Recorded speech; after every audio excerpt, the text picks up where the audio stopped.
last session of the day. So really thank you for your time, for coming to our session, Scale Vulnerability Management with Amazon Inspector. It's a very exciting session for you today. We're going to be covering the overview basics of Amazon Inspector for those of you who are newer to the service. But we're also going to be going under the hood as well, because we are joined by the product manager for Amazon Inspector. So we're going to find out a little bit around what our scan engines actually are, what our capabilities are, why do we build certain things, and then we're also going to be touching on what's new. So with us today, my name's Kimberly Dixon, and I'm the worldwide go-to-market lead for Amazon Inspector. So my job is to work with product managers such as Nirali to really help prioritize roadmap. So getting feedback from customers such as yourselves to actually build the feature sets that's actually required from our security services. And Nirali, would you like to introduce yourself? Absolutely. Good afternoon. Thank you for being here. Nirali Desai. I'm the product manager for Amazon Inspector, and all your feedback is very valuable in having us build a product or a capability that keeps you protected every day. And then with us, we also have Alex. Hi, everybody. My name is Alex Waddle. I'm a security specialist SA within our worldwide specialist organization. Okay, awesome. So as I said earlier, we're going to be covering an overview. So what is Amazon Inspector? What are the use cases we actually see customers using Amazon Inspector for today? We're also going to be deep diving a little bit around the key capabilities of Amazon Inspector. So like I said, why did we build certain functions and features? Why do we do things certain ways within Amazon Inspector? We're going to have that from Nirali. And then Alex is going to take us through the what's new. So what's coming from Inspector over the last few weeks and the last few months. What are the new stuff that we've actually released to help you do things such as prioritization, understanding scale, actually managing vulnerability management at scale. And then we have a very extremely long demo, because we think that at AWS, the best way for us to actually show you how our services work is actually through a demo. So we'll have a very long demo, and then we might have some time for Q&A. Let's see how that goes. All right, so challenges of vulnerability management. Why do we build Amazon Inspector, and what did we think about when we were helping our customers and speaking to our customers around vulnerability management at scale? One thing that came up a lot was volume and velocity. So constant CVEs coming up, new vulnerabilities being discovered every day, and customers then ask us things such as, how do I prioritize these? How do I prioritize the vulnerability findings that exist within my environment to actually understand things like context? So prioritization beyond just my findings itself, but from a business context, how do I balance those CVSS scores against what should I actually be patching? What actually should I be fixing within my environments? Things such as false positives as well. That really does consume that kind of valuable time. How can I prioritize making sure that this is an actual finding within my environment? How do I know where my vulnerable container images are actually deployed? That's something as well that we've thought about very, very clearly within Amazon Inspector in terms of helping you build that feature set. We also think about things like resource constraints. So resource constraints could be, competing priorities between the business operations, and also thinking about the budget restrictions that we have with that. So really coming back to thinking about helping our customers deal with that prioritization again, to be able to apply those fixes where they're actually needed most. And then environmental complexity. So in AWS, environmental complexity comes from multiple accounts across multiple regions. These kind of environmental complexities is properly compounded as well if you have software supply chain, for example, third-party dependencies. So all of that comes through in terms of what we call key drivers for vulnerability management. So what we want to help customers with is thinking about allowing them to do continuous development and to make those changes without actually compromising on security. So helping our customers put in place guardrails in their member accounts so that our member accounts cannot change inspector scanning, for example, and being able to report that back into a centralized place. Next, helping customers with the growing complexity with compliance regulations is another thing that we've built in place with Amazon Inspector, as well as eliminating the cost of manual processes for vulnerability management, as well as visualization. So for those of you who are newer to Amazon Inspector, what is it? So Amazon Inspector is our automated vulnerability management service that continuously evaluates your resources, so your EC2 instances, your containerized images, as well as your code, and to give you an understanding of whether or not there are vulnerabilities, so CVEs, vulnerabilities that exist within your environment, but also understand unintended network exposure. When you enable Amazon Inspector, you can just get started with just a few clicks. And I'll go into a bit into detail later on in another slide. But within that, we immediately start doing 4 things. Automated workload discovery. Every time you deploy a new EC2 instance, Amazon Inspector is able to go into that and actually see and conduct a vulnerability scan on top of that. We do continuous scanning, so it's not just a one-time thing. It's a continuous scan that we do, and we'll talk a little bit more around how Amazon Inspector does hybrid scanning, both agent as well as agentless scanning for EC2. We maintain a vulnerability database that not only is something that we update constantly, but also if you have a CVE that you wanted to check if it exists within your environment, Amazon Inspector also allows you to search against that vulnerability database. And we also do near real-time finding notification. All of this is sent through in contextualized findings, and you can take the action that you want to do via AWS Security Hub, for example, where you can do custom actions, Amazon Event Bridge, or to any of our partners. Some of the benefits, and we're going to cover this a little bit in depth, but for those of you who want to take one photo, this is what we want you to leave with. The benefits of Amazon Inspector on one slide. Like we said, that continuous vulnerability scanning is something that we pride ourselves in. But also the seamless switching between agent-based as well as agentless scans. We'll talk a bit around the contextualized inspector risk score in a few slides, but really sometimes you might have a CVE within your environment, but that is nothing without actually understanding the context of your environment. So for example, is this exploitable within my environment? That's something that Amazon Inspector helps you do using the contextualized Amazon Inspector score. We also do the managed SBOMs, allowing you to do SBOMs, centrally managed SBOM exports for all of your monitored resources, and like I said, automating those workflows. So one of the things that we're very proud of is the fact that it has one-click enablement and integration with AWS organizations. You'll see this later within Alex's demo, but this is something that our customers don't understand how important this is. When you set your scan settings within Amazon Inspector within your delegated administrator account, these scan settings cannot be changed in a member account. And as you know in security, you can only protect what you know. So us having this ability to have this one-click enablement with organizations that auto-enables for new accounts, having that organizational level configuration, and giving you that centralized view and those guardrails in place is extremely important when it comes to vulnerability management. Next, we discover and continuously scan. And what we mean by that is every single time you deploy a new EC2 instances, a new container image, or a new Lambda function, Amazon Inspector is automatically able to actually take that and do discovery of all of your resources. All of this findings is near real time, so we have that continuous vulnerability scanning, but also that network reachability scanning, which actually uses automated reasoning in the background to actually understand whether or not there are network paths out through to the internet and whether or not it is exploitable or not. And that intelligent algorithm is another thing that we pride ourselves on. The intelligent algorithm actually determines what to scan and when to scan based on event triggers or heuristics.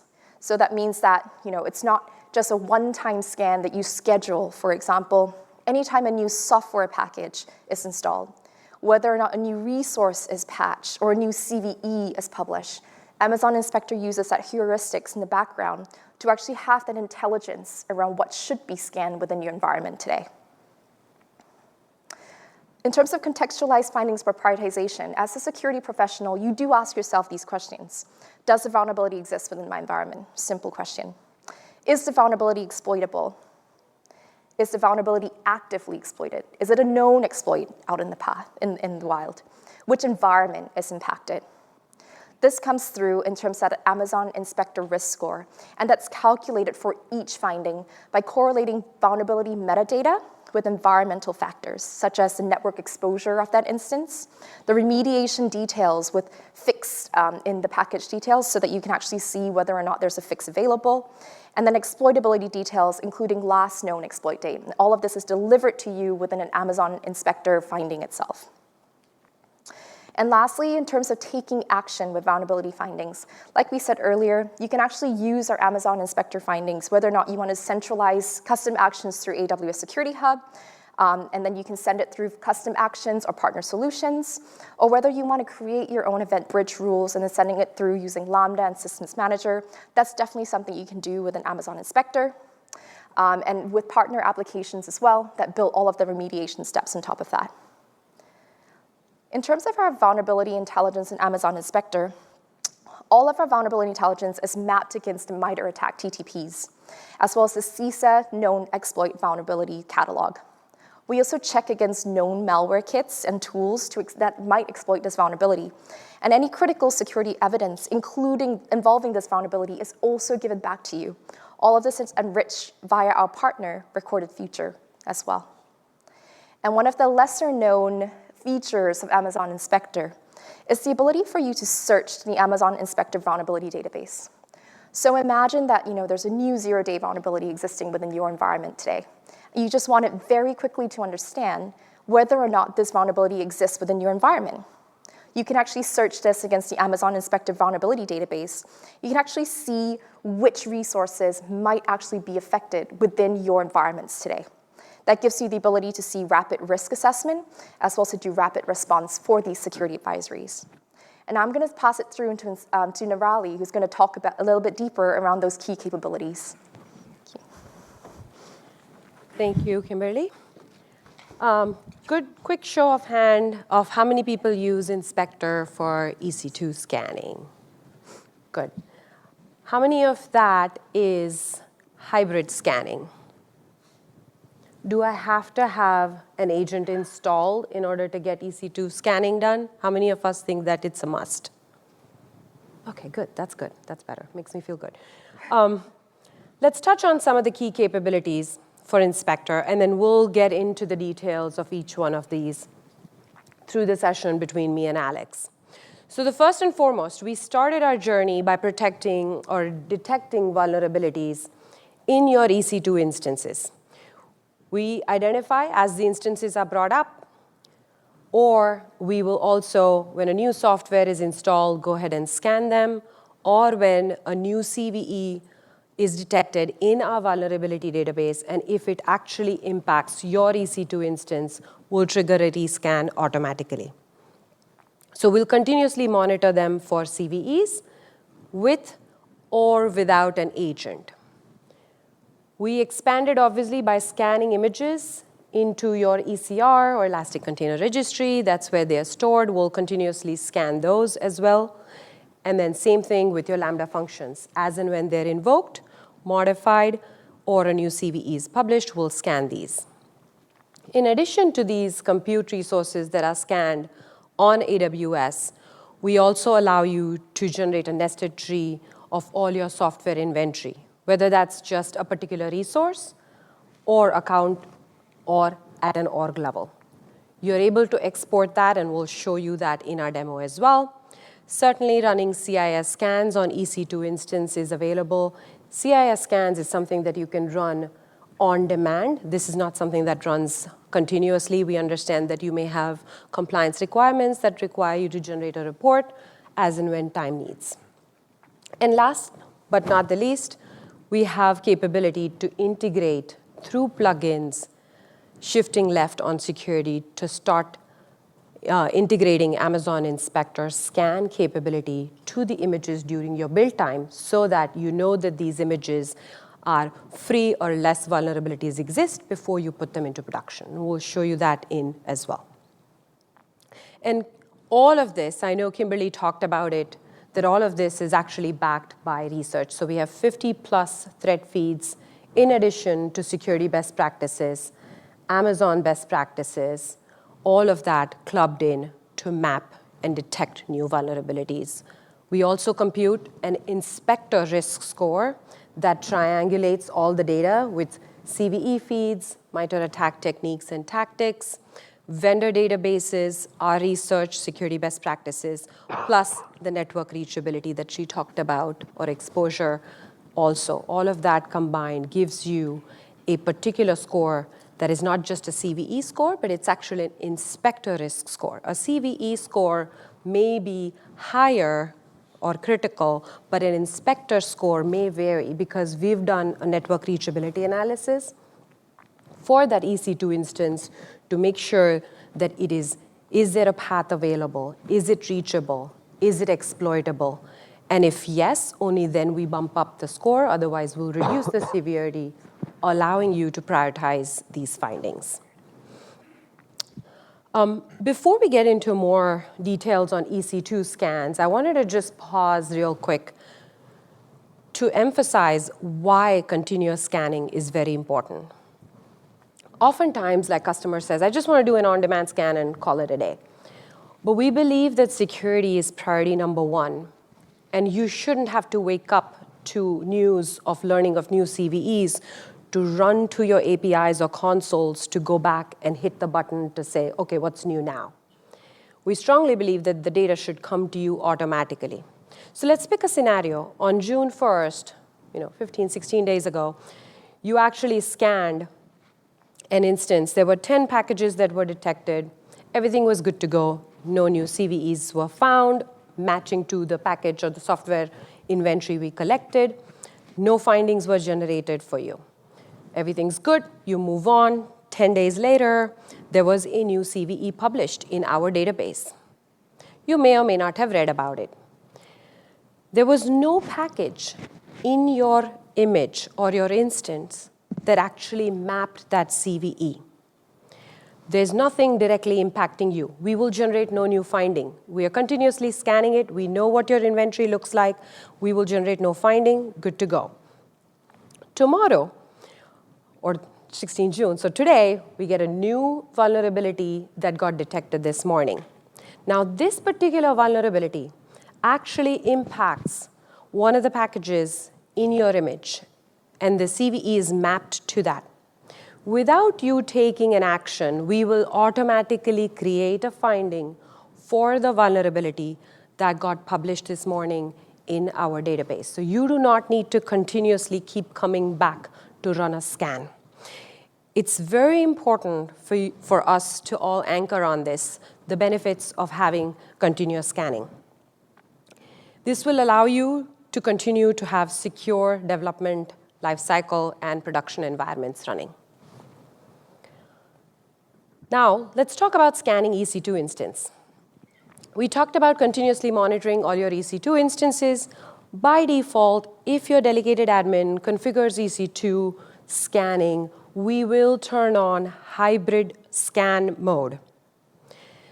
Where available, we will leverage SSM agent. If you're familiar with SSM agent, we will leverage these agents that are already installed on your EC2 instance to actually extract the metadata that is required for us to map it to detect vulnerabilities.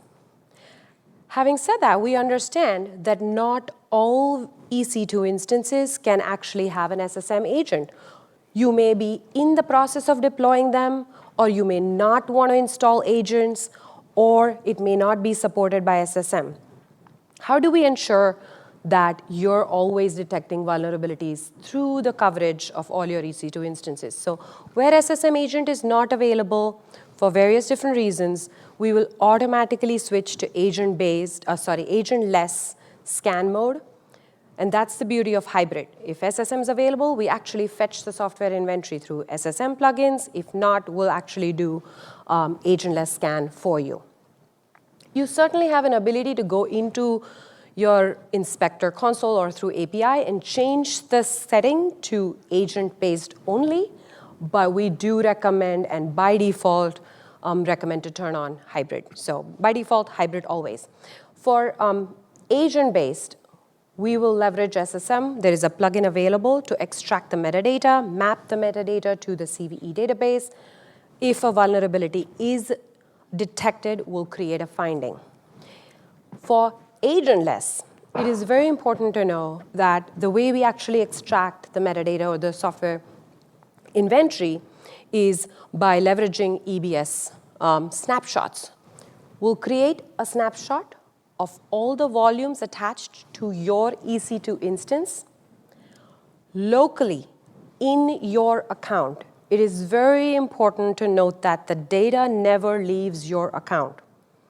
We then leverage EBS Direct APIs to get the information that is needed for us to detect the vulnerabilities. When in use, once done, we'll delete that data from your account as well. So for agentless scan, these EBS snapshot volumes are used to access the file system data, and we're never copying anything outside your account. And then what do we do for EC2 scanning? I know Kimberly touched on it. I talked about it. We will do with or without agents, no matter what. For EC2, by default, we will do network reachability.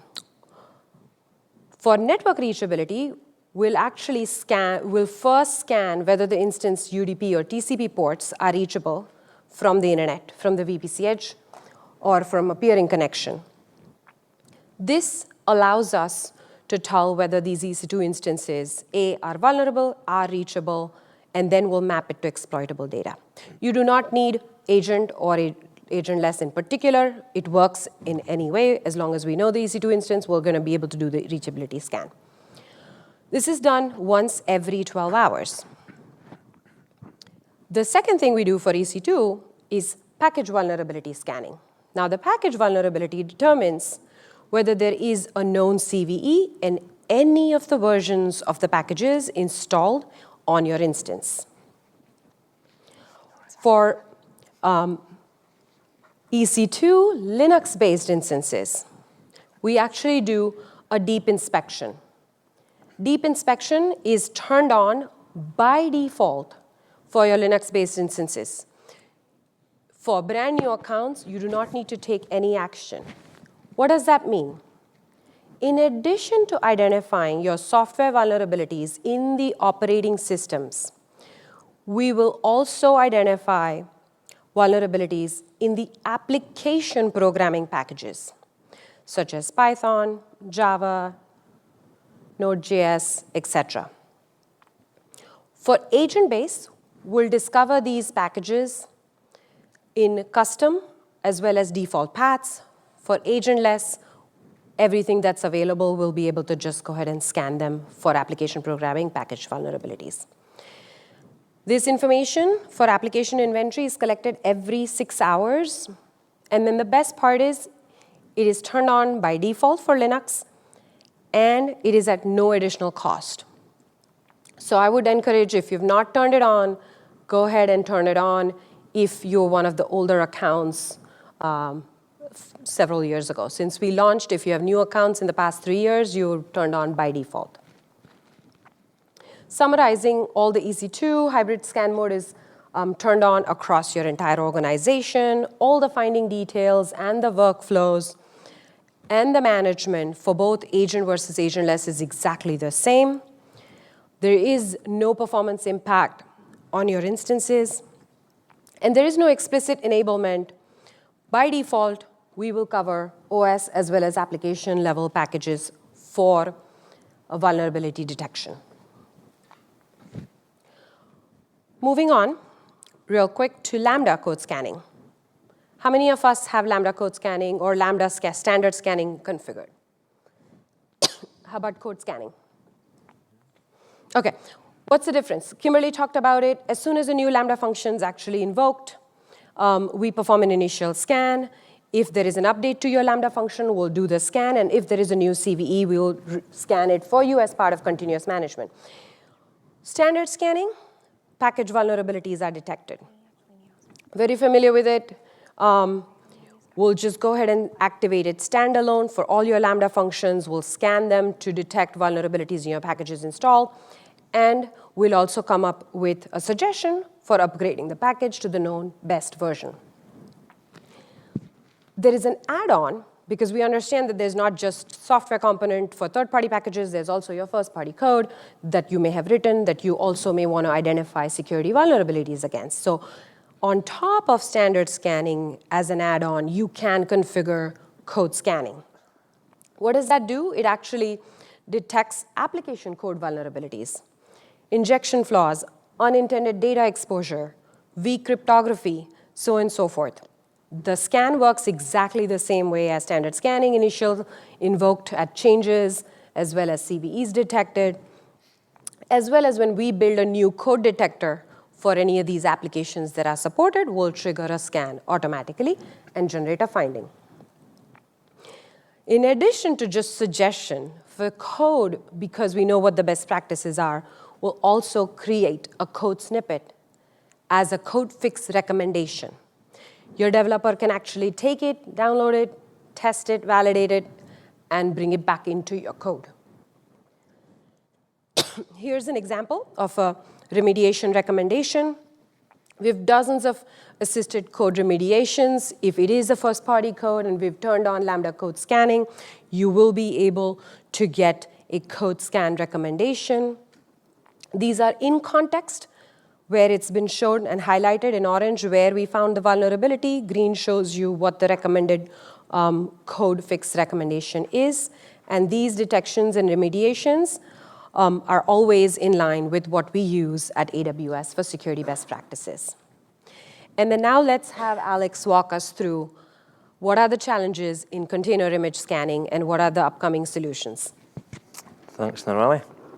OK, so when we think about the security challenges with containers, we can break these down into three broad categories. The first one is building secure container images. And this is really about making sure that you're addressing security at the container and the host level, not just at one, but at both levels.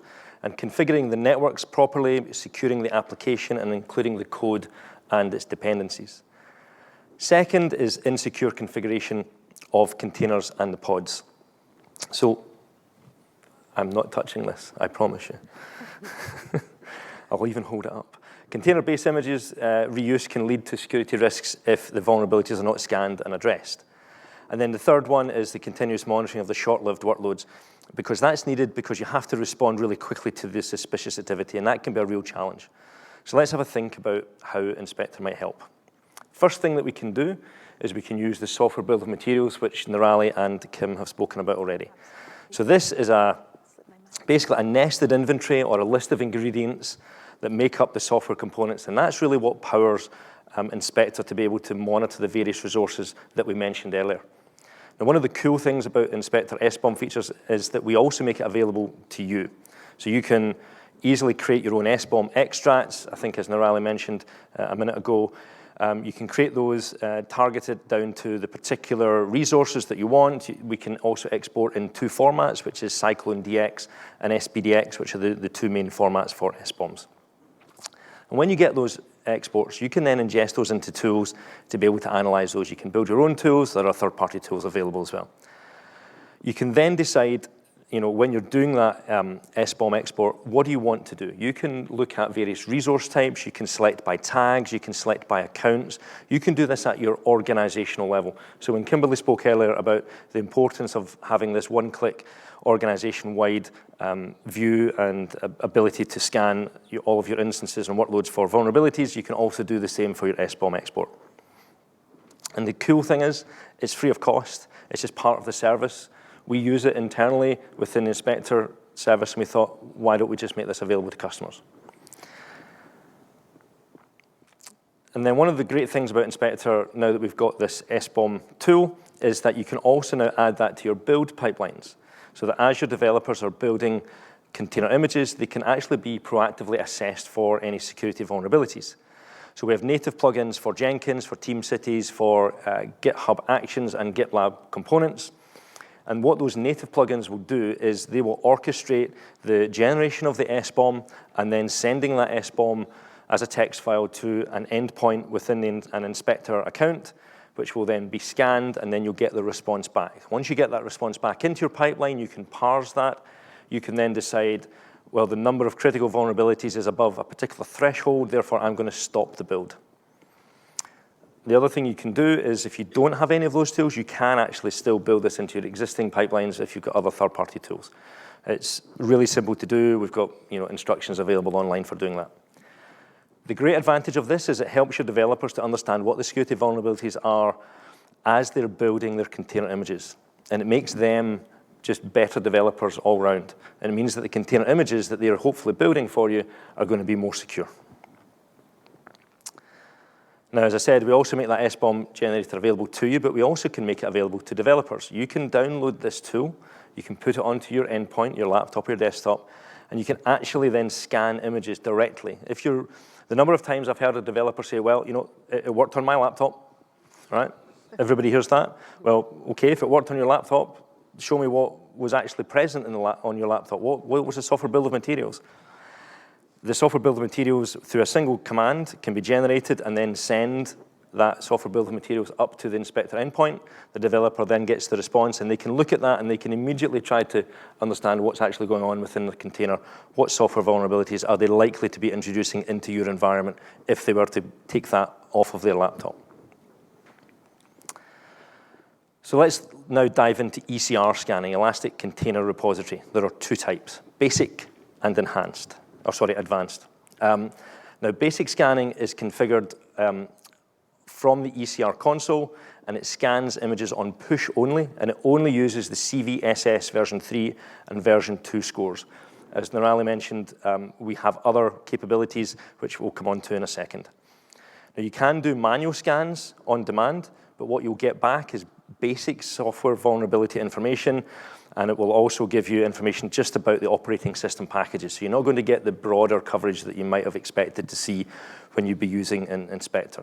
But let's talk about the other type of ECR scanning, which is the advanced scanning, and that's where Inspector really comes into play. So the enhanced scanning, again, you can enable this in the ECR console.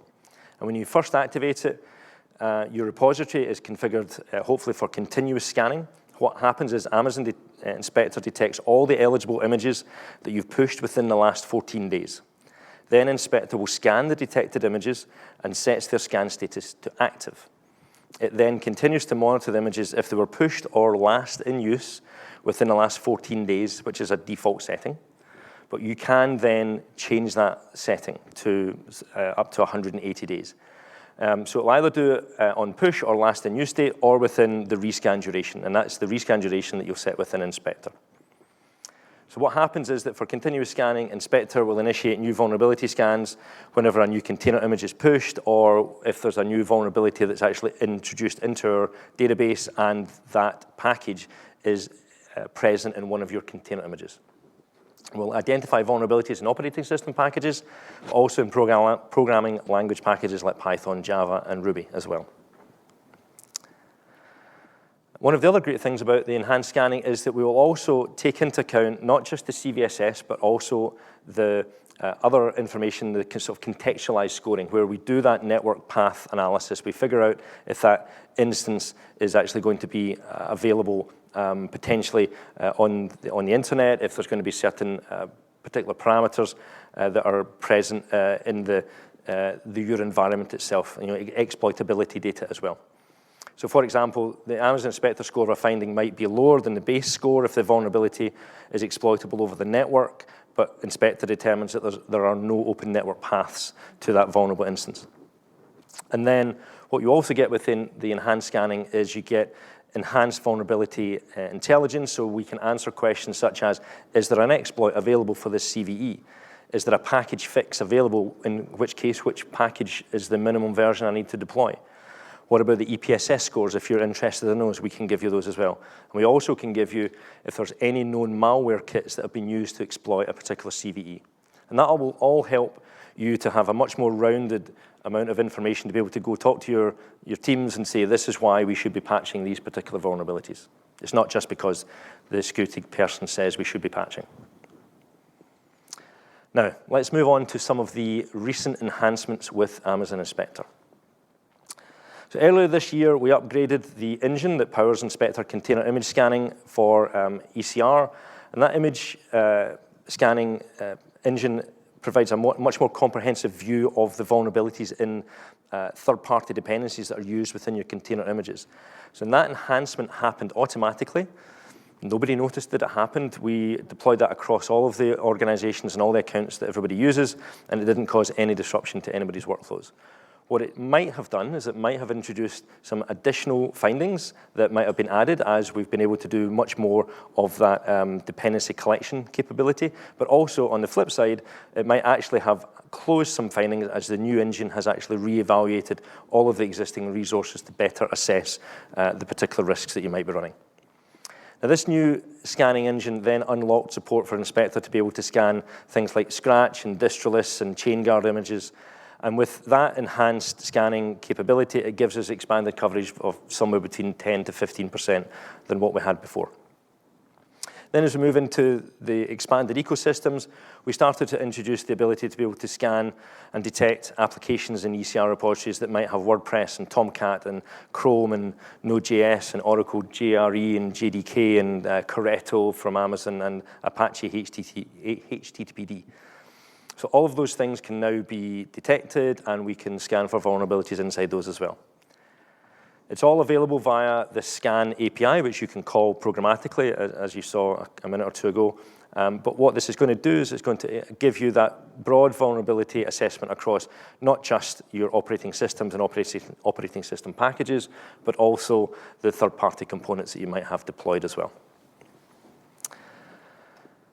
So this is the enhanced container security management process, and what we now also do, and this is an amazing new feature that we launched, which is we automatically map your ECR images to specific tasks that are running on ECS or pods that are running on EKS.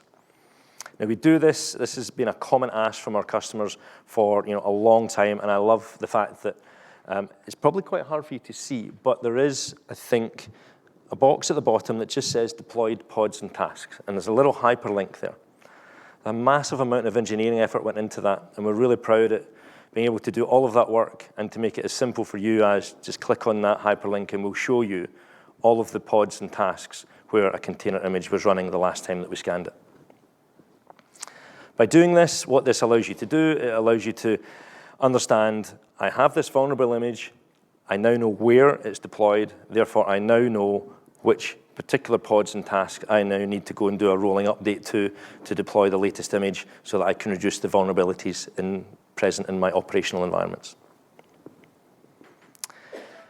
Another great feature that we launched, and this is really just for informational purposes, the particular finding that gets raised is a platform end of life. So who here, and there's no shame here, anybody still running a Windows 2012 or a SUSE Linux 12 instance? Okay, a couple of people, yes. Well, Inspector now supports the ability to identify discontinued operating systems, where it's running on an EC2 instance and also an ECR container image.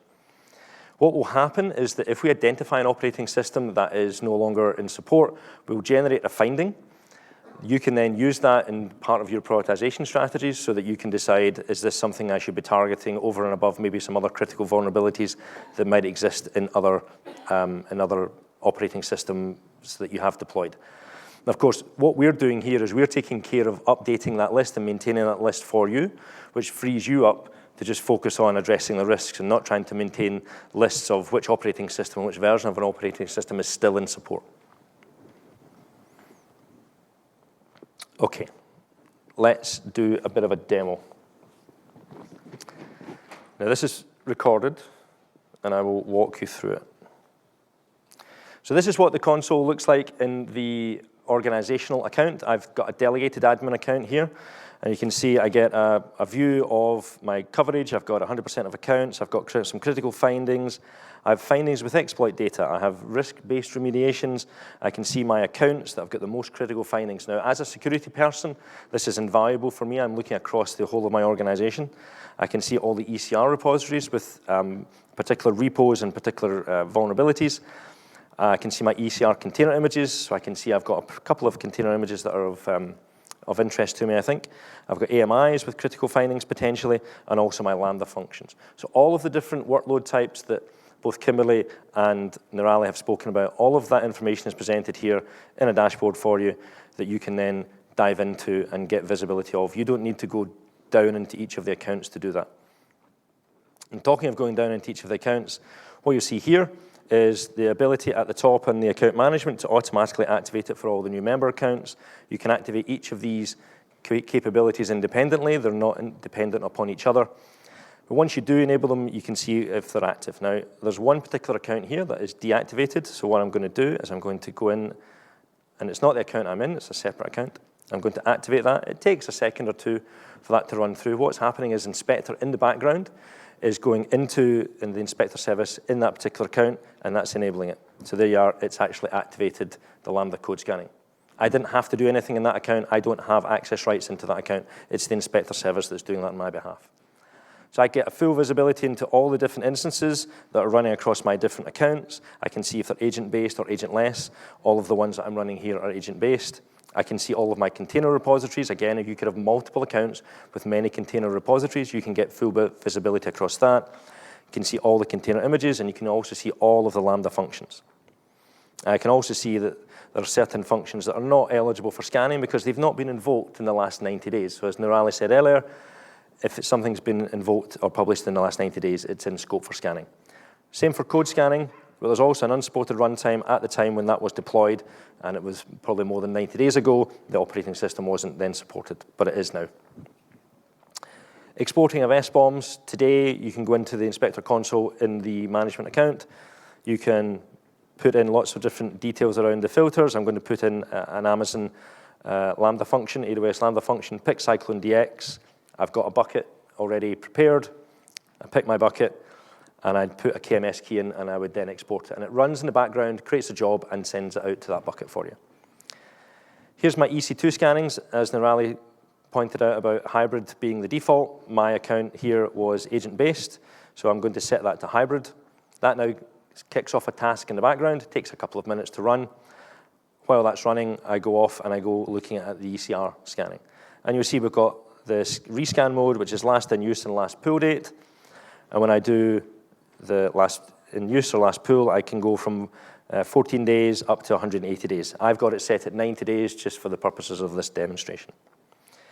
And then we have the image push date. And again, the default is 14 days. I've set that at 90 days. When you set it here, as Kimberly said earlier, when you set it here, it gets enforced down into all of the other accounts. Nobody can make changes in the lower accounts. Vulnerability database search. This is really, really helpful. Put in the log4j vulnerability. I'll search for it. I get all of this information for you. I get details about the operating systems that it's vulnerable. I get the criticality of it. I get the CVSS score. I also get vulnerability intelligence from CISA and Amazon. And I also get a whole lot of other information at the bottom. But crucially, I can click on View Findings. And in a single click, I'm able to get visibility into all of the instances that have that vulnerability across all of my organization. How many of you here have had that question come from management? I came in the train this morning. I heard about this new vulnerability. I need to know by 10 a.m. where we are. What's our position on that? How many of our instances have got to be patched? It takes you seconds to do that in Inspector. It will show you all of the instances, all of the Lambda functions, all of the container images that have that particular CVE. Really, really powerful. Okay. Next up, this is now the member account, one of the member accounts. And in fact, it was the member account that had a lot of these vulnerabilities. So let me just set that to play. So we're going to look at Lambda functions, and you'll see I've got 4 Lambda functions here, and I've intentionally put 2 insecure Lambda functions in for demo purposes. And it's got a number of common web exploits, in which case it's highlighted here on line 45 that there's a log injection issue. Now, it hasn't given me code remediation there because based upon the code, we didn't have the confidence to give you a code remediation straight there. But I have another example here, which is a SQL injection. And you'll see line 16. And I'll just make that a little bit bigger. So it's a particular SQL command, and you can see that line 16, it says, actually, what we should be doing is we should be doing validation of those particular parameters. So here's a suggestion that you can take, put that into your development environment, test that, make sure it still works, and your developers haven't really had to spend an enormous amount of time working out what the code fix might be. Let's look at ECR findings. So I'm looking here, I've got this ECR repository, I've got one particular repository, it's got 28 critical findings. But it turns out that when I look at it, and I'm looking down here again, I'm just in this one account, I can see I've got a lot of vulnerabilities in this WordPress particular image. So when I'm looking at this, I can see I've got 1,374 mediums and 600 highs. There's no way I'm going to just go and actually patch each one of these individually. I'm probably wanting to roll a brand new image and be able to then deploy that. But where do I deploy it? I click on that link, I get this pop-up that says I've got 6 running instances the last time we scanned it, and here's a link here to the ECS task. So this is now sending me straight over to the ECS console. I can see the ECS cluster task. I can see all the information about this, and what I can do is I will create a revision. So I'll create a new revision of this. I have all of this information. I could, at this point, if I wanted to, make any changes, but I can see I've got this image, and this is the image that's at fault here. It turns out that I do have another image, which is WordPress latest, and I go back to ECR, copy the URI, paste it in, and you see that it changes to WordPress latest. Again, I could change any of these settings if I wanted to, but I'm not going to change any of those right now. I'll create that.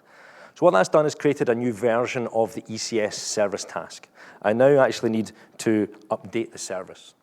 I need to tell the ECS cluster to update to the latest, and that's what this is going to do.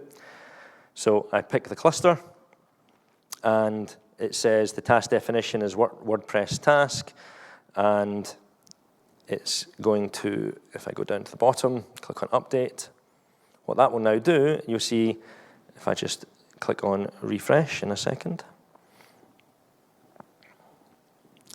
There we go. It will say deployment is now in progress. So that takes a couple of minutes for it to run, and you'll see that I've got 0 pending and 6 running. And again, just waiting a few seconds, I can go back and refresh, and ECS is now doing all of that work for me to, one at a time, roll through doing a rolling update, because it said there was actually a rolling update that it's doing. And when it does that, it will then show there'll be 0 pending and 7 running, which got 1 of the old ones and 6 of the new ones. And you see it there, 7 running. So now what I've done is I've actually updated my ECS cluster. Didn't take me very long to actually do that. Very targeted, very focused. Let's move into the Nginx one. So I've got an Nginx, and I've got this running on 10 pods. It's got 4 tasks and 4 pods and 6 tasks. I'm going to leave the ECS cluster alone because I've already been working on that, looking at the Nginx one. When I click on the Nginx task information, it sends me over into the console for this. I can see the deployment, and I can click on this, and I get essentially through to the same screen. I can see the deployment name, and the deployment name is called app equals Nginx1. So now what I'm doing here, I can see it's also a rolling update is the way that the cluster is set up. So what I'm doing, and you don't see it here, but I'd execute the kubectl command to apply an update with a new image to it. So I've now applied that. I go back to my cluster. I go into the deployments, and it was Nginx1 was the app. And so you see that it said it's running Nginx 1.21.4. I'll refresh, and EKS is extremely quick at doing the updates, and it's now running Nginx latest. And that is how the inspector scanning for ECR, ECS, and EKS works. So, do you want to cover this, Kimberly? Yeah, absolutely. Thank you, Alex. All right, so how does this all fit together? So all of our detection and response services, that includes the services like Amazon Guard Duty, Amazon Inspector, Amazon Macie, all of this flows through into a central service that is called AWS Security Hub CSPM. What I will say that's pretty exciting for you guys is please don't miss the keynote for tomorrow, because we're going to be releasing something pretty new and pretty exciting that involves all of the services that you see on screen. Within our Security Hub CSPM service, you can also send these findings through into our log collection service called Amazon Security Lake.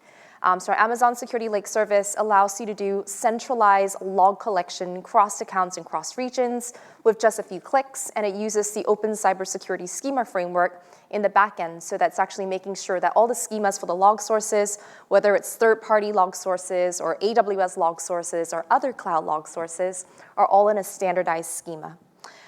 We have a service that helps with investigation of our findings, and that's our Amazon Detective service. And we also have a 24/7 incident response service where you have access to CERT responders, security customer incident response team responders, that can help you to do response as well as recover from security events. All right, so things you should not miss. TDR301, please bookmark that. On top of the keynote tomorrow morning, be there bright and early. There's going to be a lot of releases from our guard duty service. There's going to be a lot of releases from our security hub service, and you're not going to want to miss this.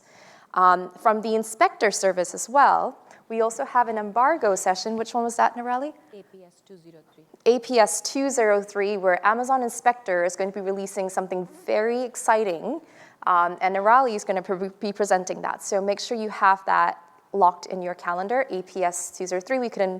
APS 203. We could not put that on this slide, but telling you guys now.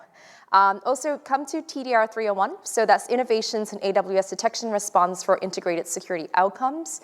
We will cover, in general, across guard duty, inspector, security hub, putting all of our services together and giving you those latest updates. So just beyond the keynote, slightly deeper as well. And we also have 2 workshops for you to go to. Secure container workloads of AWS security services, which will be using our inspector service, as well as our hands-on threat detection and response service with AWS security, where you get to be hands-on with guard duty, inspector, security hub, detective. So definitely bookmark these sessions if you would like to learn more. And of course, we also have very important blogs and other useful resources. The new stuff that came out, so container image scanning, EC2 scanning, Lambda scanning, and our inspector resources. Definitely come and learn more. Nirali, Alex, and I will be outside as well after this to talk to you guys more and answer your questions. And thank you very much for your time. Thank you.